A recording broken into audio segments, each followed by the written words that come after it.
الحمد لله على إحسانه والشكر له على توفيقه وامتنانه وأشهد أن لا إله إلا الله وحده لا شريك له تعظيما لشأنه وأشهد أن محمدا عبده ورسوله الداعي إلى رضوانه صلى الله عليه وعلى آله وأصحابه وسلم تسليما كثيرا إلى يوم الدين يا أيها الذين آمنوا اتقوا الله حق تقاته ولا تموتن إلا وأنتم مسلمون.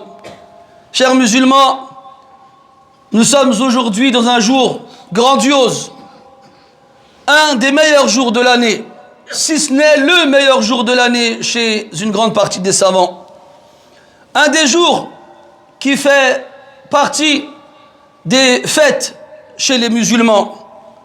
Le jour dans lequel Allah Ta'ala a comblé ses serviteurs de sa faveur et de ses bienfaits.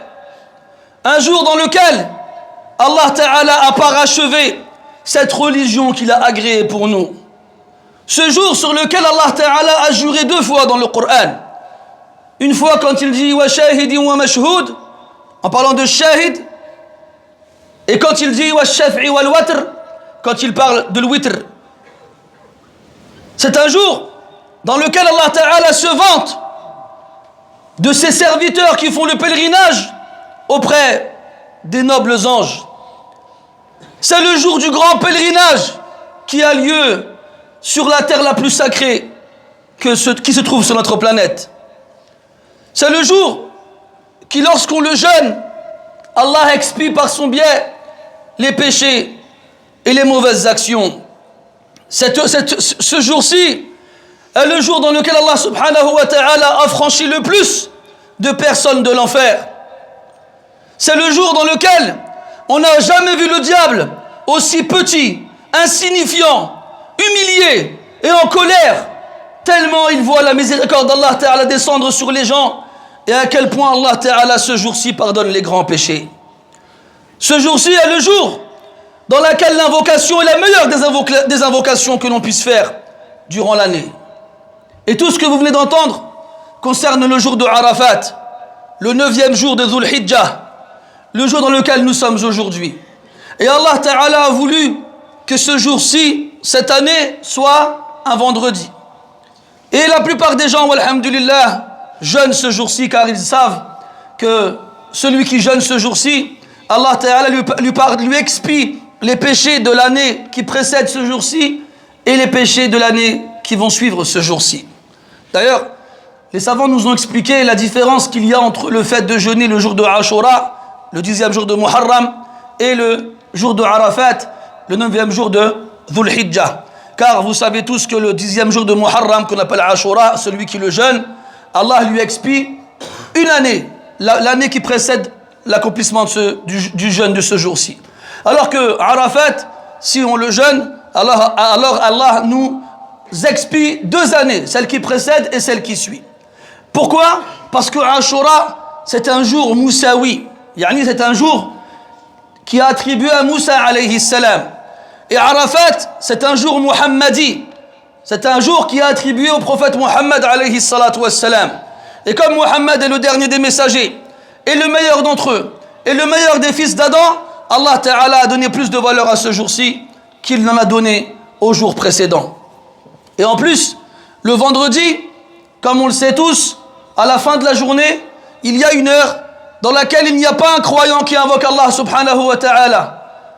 Quelle que soit sa demande, tant qu'il ne demande pas la permission de faire un péché, ou tant qu'il n'a pas obstrué la voie de son invocation en rompant ses liens de parenté, sans qu'Allah ne lui donne ce qu'il a demandé. Et ça, c'est toute l'année, mes frères. Mais aujourd'hui, nous avons cette particularité qui vient se joindre à celle de Arafat.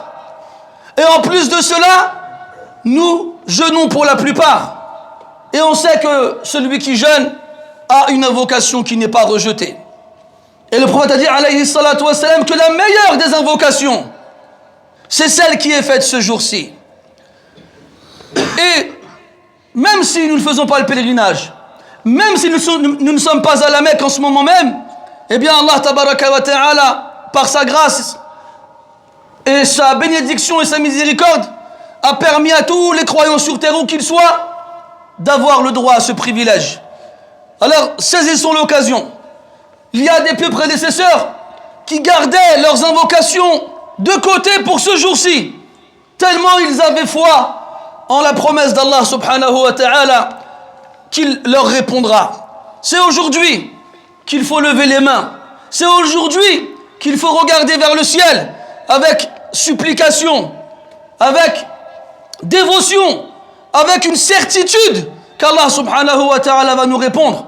Dans le hadith, le prophète dit sallallahu alayhi wa sallam, Ud'u Allah wa antum muqinuna bil ijabah. Invoquez Allah en étant persuadé qu'Allah va vous répondre. Et Allah subhanahu wa ta'ala nous l'a promis. Il a dit subhanahu wa ta'ala, wa idha sa'alaka ibadi anni fa inni qaribun ujibu da'wata ad-da'i idha da'an. Et lorsque mon serviteur t'interroge à mon sujet, réponds-lui que je suis proche. Je réponds à l'appel de celui qui m'appelle quand il m'appelle.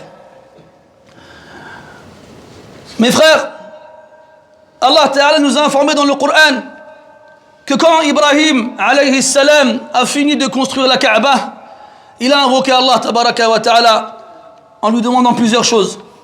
Et parmi les choses qu'il a demandé, il a dit « Faj'al af'idatan minan nas tahwi ilayhim » Fais que les cœurs de certaines personnes soient attirés vers eux.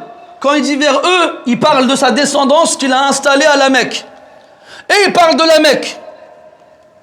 Et les savants du tafsir nous disent qu'il a dit que Ibrahim a demandé que les cœurs de certaines personnes, et il n'a pas dit fais que les cœurs des gens soient attirés vers eux.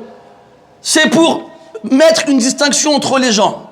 S'il avait dit le cœur des gens, tout le monde aurait été à la Mecque. Et quand on dit tout le monde, même les Perses et les Byzantins de l'époque étaient les plus grandes communautés. Mais Allah Ta'ala, il a fait que ce ne sont que les croyants qui ont dans leur poitrine cette envie de les rejoindre, cette envie d'être sur place.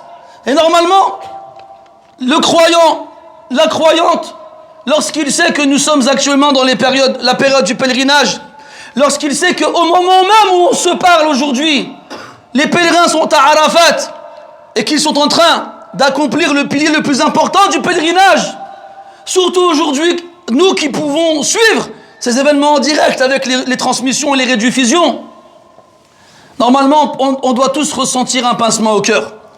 On doit tous ressentir dans la poitrine cette envie énorme d'être sur place avec eux. Celui qui n'a jamais pu fouler cette terre sacrée de ses pieds, et même celui qui y est déjà allé, même celui qui a pu y aller plusieurs fois, il ne peut pas s'empêcher de vouloir y retourner. Il ressent ce manque et cette envie d'être sur place avec eux. Comme disait le poète, Yahinnu ila ardil hijazi fuadi. Mon cœur gémit, mon cœur se plaint et a envie de rejoindre la terre du Hijaz, la terre où se trouve Mecca et Al-Madina. Ila akhiri maqal. Normalement, on devrait tous ressentir ces choses-là. On devrait regarder ces images, si jamais on peut y assister, et dire comme disait l'autre, Ya laitani kuntu ma'ahum fafuza fawzan azima. Si seulement j'étais avec eux, ainsi j'aurais remporté une énorme victoire. Mais nous, malheureusement, ces choses-là ne nous traversent pas l'esprit. Nous sommes en été, début du mois de juillet, les gens préparent leurs vacances, les gens sont dans les préparatifs, ceux qui ont déjà réservé, qui attendent le jour du départ, et ceux qui sont encore en train de se demander où est-ce qu'ils vont partir. C'est aussi les soldes, c'est aussi la période qui précède l'Eid, donc on se demande encore est-ce qu'on va acheter ou est-ce qu'on va pas acheter, est-ce qu'on va envoyer au pays ou pas. Bref, on est tous préoccupés par des centaines de choses différentes. Mais est-ce qu'à ce moment-là, dans ces préoccupations-là, il y en a une qui nous fait nous dire si seulement j'étais à la Mecque en train de faire le pèlerinage aujourd'hui. Aujourd'hui, malheureusement, surtout dans les réseaux sociaux, surtout dernièrement avec la nouvelle initiative prise pour gérer le pèlerinage, on ne voit que des gens qui se plaignent. On ne voit que des gens qui se plaignent. J'ai payé un tel et j'ai pas eu ce que j'ai demandé et ils nous ont pas donné ci et ils nous ont donné à manger ça. Que des gens qui se plaignent. Et le musulman, c'est pas quelqu'un qui se plaint normalement. Le musulman, c'est quelqu'un qui doit avoir comme devise Qaddarallahu ma sha'a fa'al. Oui, c'est vrai. il y a des incompétents qui ont des responsabilités sur ce qui se passe, c'est une chose. Voilà, le problème, c'est que nous, on se plaint toujours. Et on ne doute pas des répercussions de ces plaintes à l'égard de ceux qui ne sont pas partis encore. Mets-toi à la place, toi, du musulman en France qui n'a jamais été à la Mecque, qui n'a jamais fait le pèlerinage. Chaque fois qu'il regarde sur Internet, chaque fois qu'il regarde sur Twitter, sur les autres réseaux sociaux, qu'est-ce qu'il voit? Des gens qui se plaignent. Ouais, la chambre d'hôtel, c'était pas la bonne. L'hôtel, il était pas bien. On arrive en retard. Il n'y avait personne pour nous gérer. Ils nous ont servi des haricots, on dirait de la nourriture pour des prisonniers. Lui, il voit ça. Il dit, lui, qu'est-ce qu'il va se dire? Blech, c'est pas la peine. Wallah, mes frères, avant, les gens, ils voyageaient pendant des mois. Ils se faisaient attaquer par des bêtes sauvages. Ils se faisaient attaquer par des bandits qui les détroussaient. Ils devaient affronter les intempéries, la pluie, les tempêtes. Ils dormaient à la belle étoile. Ils devaient chasser pour se nourrir. Puis au bout de plusieurs semaines, plusieurs mois, ils arrivent à la Mecque. Et la première fois qu'ils voient la Kaaba, wallah, que ça suffit pour effacer toute la fatigue qu'ils ont ressentie avant d'arriver. Ça y est. À une époque où il n'y avait ni hôtel, ni climatisation, ni confort, tu arrives sur place, tu trouves un coin tranquille et tu y plantes ta tente. À une époque où il n'y a pas de service, il n'y a pas de gens qui vont te ramener à manger, qui vont te ramener un lit, qui vont faire la tente à ta place. Rien. Mais c'est pas grave. Ils sont à la Mecque. Ils vont faire le Hajj. Ça fait des mois, ils n'ont pas vu leur femme et leurs enfants. Et ils vont rester un certain temps. Et après, la même chose au retour. Mais c'est pas grave. Ils ont été faire le pèlerinage. Il y en a même parmi eux certains qui souhaitent mourir sur place et ne plus jamais rentrer chez eux pour être ressuscités le jour de la résurrection en disant Labbaik Allahumma labbaik. C'est comme ça que les gens faisaient avant. Et c'est comme ça que nous nous sommes aujourd'hui. C'est comme ça que nous nous sommes aujourd'hui. Wallahi mes frères, au moment même où je vous parle, les pèlerins ils sont à Arafat actuellement. Arafat, pour ceux qui ne le savent pas, c'est le pilier principal du pèlerinage. Le pèlerinage, c'est être au bon endroit au bon moment. Le 9e jour, celui qui précède l'Eid, après la prière du Fajr, on va à Arafat, qui est le nom d'un endroit sur place. On y reste jusqu'à Dhuhr, puis on y fait une khutbah, un discours, après lequel on va prier Dhuhr et l'Asr, l'une après l'autre, en les réduisant comme s'ils étaient en voyage. Puis après, à partir de ce moment-là, jusqu'au coucher du soleil, on invoque Allah subhanahu wa ta'ala. On l'invoque avec ferveur et dévotion. Wallahi mes frères, si vous lisiez les témoignages des anciens, vous comprendriez que l'ambiance n'était pas la même. L'ambiance n'était pas la même. Et que les gens passaient leur journée à invoquer Allah avec des larmes qui ruissellent sur leur visage, avec des cris où ils demandent à Allah de leur pardonner et d'effacer leurs péchés. Malik ibn Dinar, rahimahullah, il était au pèlerinage pendant Arafat et il a eu un moment de fatigue, il s'est endormi.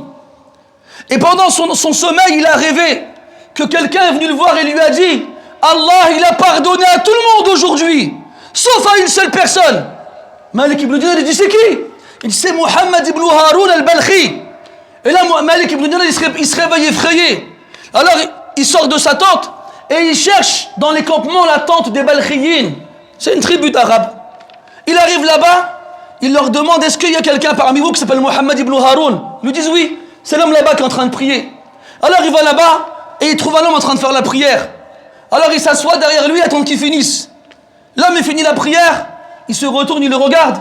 Il lui dit laisse-moi deviner, tu as fait un rêve dans lequel tu as entendu quelqu'un dire qu'Allah il a pardonné à tout le monde, sauf à Muhammad ibn Haroun al-Balkhi.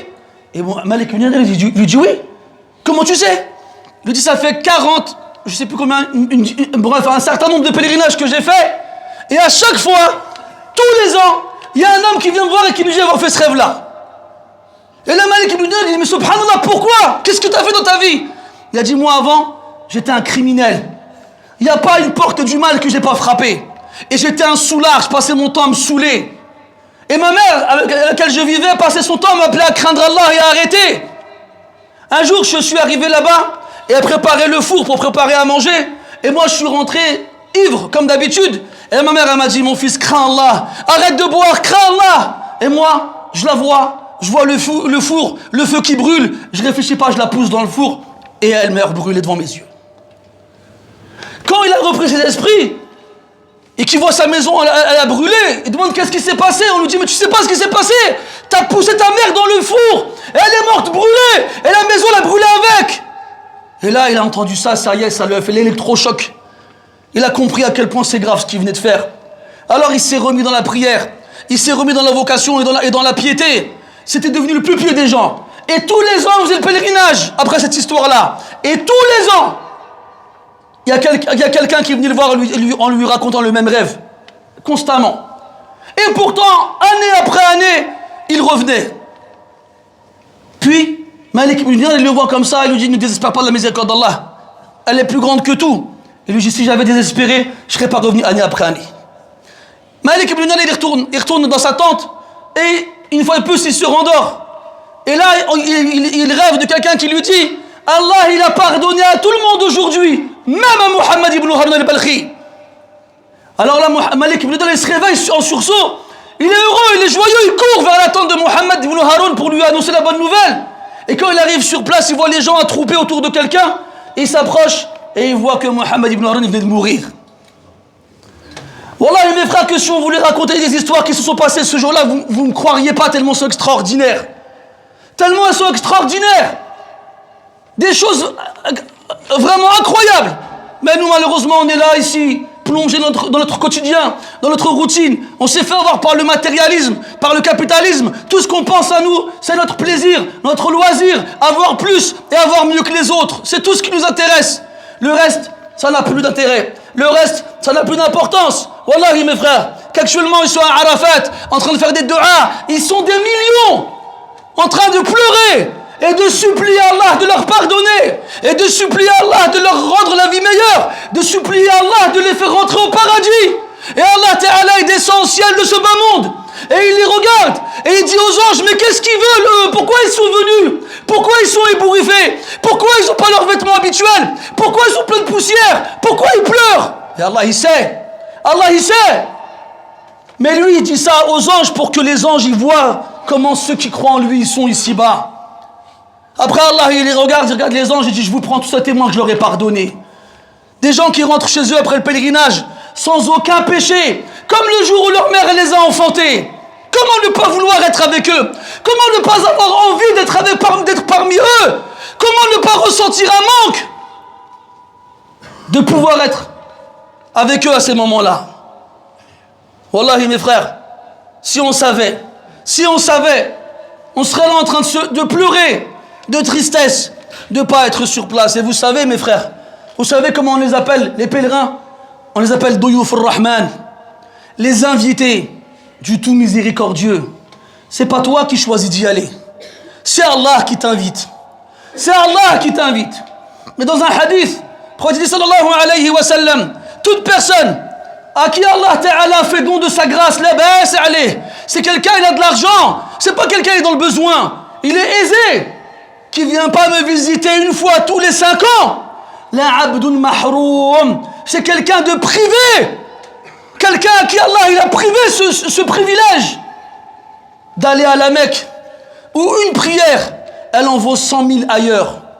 À la Mecque, qui est le seul endroit sur terre où tu peux faire le tawaf, tourner autour de la Kaaba, le sa'i, partir et revenir entre As-Safa ou Al-Marwa, le seul endroit de la terre où tu peux faire le pèlerinage, passer la journée à Arafat et la nuit qui suit à Muzdalifa et les jours suivants à Mina où tu vas lapider les stèles. Wallah, mes frères, c'est une expérience qu'il faut vivre. Et c'est pour ça qu'Allah Ta'ala il l'a rendu obligatoire pour les musulmans une fois dans leur vie. Une fois dans leur vie, s'ils en ont les moyens. Aujourd'hui, tu parles avec les gens, ils ont fait le tour du monde. Moi, j'ai été aux États-Unis, j'ai été en Australie, j'ai été au Japon, j'ai été en Thaïlande, j'ai été. Tu dis, Mashallah, un vrai globe-trotteur, toi. T'as été à la Mecque? Non, khoya, Allah ghalib. Ah, Allah ghalib. Allah ghalib. T'as fait le tour du monde et tu me dis Allah ghalib. C'est quoi ton excuse devant Allah, subhanahu wa ta'ala? C'est quoi? Tu veux lui dire quoi quand il va te dire pourquoi t'es pas venu à la Mecque? Pourquoi tous les endroits sur terre t'ont paru intéressants alors que je t'ai pas rendu obligatoire le fait d'y aller? Et tu y es allé. Et la chose que je t'ai demandé de faire, tu l'as pas faite. Quelle sera ton excuse? Qu'est-ce que tu lui diras à ce moment-là? Tu lui diras, Ya Rabbi, je me suis dit plus tard, quand je serai vieux et fatigué, quand mes enfants se seront mariés. Voilà. À ce moment-là, tu te réveilles. Et toutes ces années-là où tu étais à l'aise financièrement, où tu avais de l'argent à ne pas savoir quoi en faire, qu'est-ce que tu en as fait? Wallahi, mes frères, il faut se poser les questions. Mais Allah Ta'ala nous permet à nous qui ne sommes pas partis sur place de toujours nous rapprocher de lui, quoi qu'on fasse. Et il nous permet à nous de jeûner ce jour-ci. Comme il nous permet à nous de faire le sacrifice demain ou les jours qui vont suivre, pour qu'on ne soit pas privés.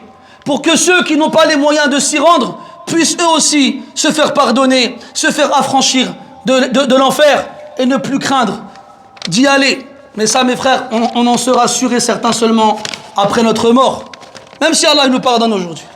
Même si Allah il nous a franchis de l'enfer aujourd'hui. Nous, on n'aura jamais cette certitude tant qu'on ne sera pas mort. Et c'est pour ça qu'Allah il appelle la mort dans le Coran la certitude. Wa'bud rabbaka hatta ya'tiyaka al-yaqin. Et adore ton Seigneur jusqu'à ce que te vienne la certitude. Donc on s'efforce de s'accrocher comme on peut. Et si jamais un jour nos pieds glissent et nous tombons dans le péché, alors on se relève en demandant à Allah de nous pardonner sans jamais désespérer de son pardon, de sa miséricorde, car il est certes le plus grand des pardonneurs et le plus miséricordieux des miséricordieux. نسأل الله سبحانه وتعالى بأسمائه الحسنى وصفاته العلى أن يرحمنا وأن يغفر لنا في هذا اليوم العظيم. اللهم اجعلنا من المقبولين في هذا اليوم العظيم. اللهم تقبل من الحجاج حجهم وتقبل من غيرهم صيامهم وتقبل منهم جميعا صالح أعمالهم. اللهم اجعلنا جميعا في من اعتقت رقبته من النار يا عزيز يا جبار يا أرحم الراحمين. اللهم اغفر لجميع موتى المسلمين في هذا اليوم العظيم. اللهم اشف جميع مرضى المسلمين في هذا اليوم العظيم. اللهم ارفع البلاء عن المؤمنين في هذا اليوم العظيم. اللهم كن لنا ولا تكن علينا واغفر لنا ولا تعذبنا. اللهم انصرنا ولا تنصر علينا. اللهم كن لإخواننا المضطهدين المظلومين في كل مكان. اللهم انصرهم نصرا مؤزرا. اللهم قر أعيننا بصلاحهم ونصرهم يا رب العالمين. اللهم عليك بالظالمين. اللهم عليك بالظالمين. اللهم عليك بالظالمين. اللهم طالت ليلتهم وأينعت رؤوسهم واشتد عداؤهم على المسلمين. اللهم انصرنا عليهم يا رب العالمين. اللهم أعز الإسلام والمسلمين. اللهم انصر الإسلام والمسلمين يا رب العالمين. اللهم اغفر لجميع المؤمنين والمؤمنات والمسلمين والمسلمات الأحياء منهم والأموات إنك سميع قريب مجيب الدعوات. اللهم أصلحنا وأصلح زوجاتنا وأصلح ذرياتنا واجعلنا من خير العباد والبلاد يا رب العالمين. اللهم اكتب النجاح لأولادنا الذين تجاوزوا الامتحانات في هذه الفترة من العام يا رب العالمين. اللهم اجعلهم سببا لرفعتنا ورفعة أمتنا. اللهم اجعلهم في صالحنا وفي صالح إخوانهم يا رب العالمين. اللهم خذ بأيديهم إلى الهدى والرشاد. اللهم أصلح بناتنا. اللهم ارزق لهن الحجاب والعفاف والحشمة والحياء وصنهن أن يفتن أو يفتن وصنهن من تقليد نساء الكفرة يا رب العالمين. اللهم اجعل دينك أحب إلينا من الماء البارد على الظمأ. اللهم أعزنا بطاعتك. اللهم أعزنا بطاعتك. اللهم أعزنا بطاعتك.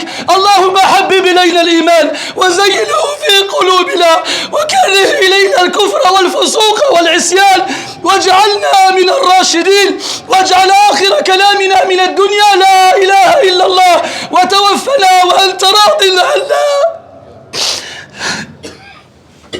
وتوفنا وأنت راض عنا غير غضبان. واجعلنا ممن ينادى غدا في الآخرة كلوا واشربوا هنيئا بما أسلفتم في الأيام الخالية يا رب العالمين. أحد إخواننا خالته مريضة نسأل الله تعالى لها الشفاء العاجل.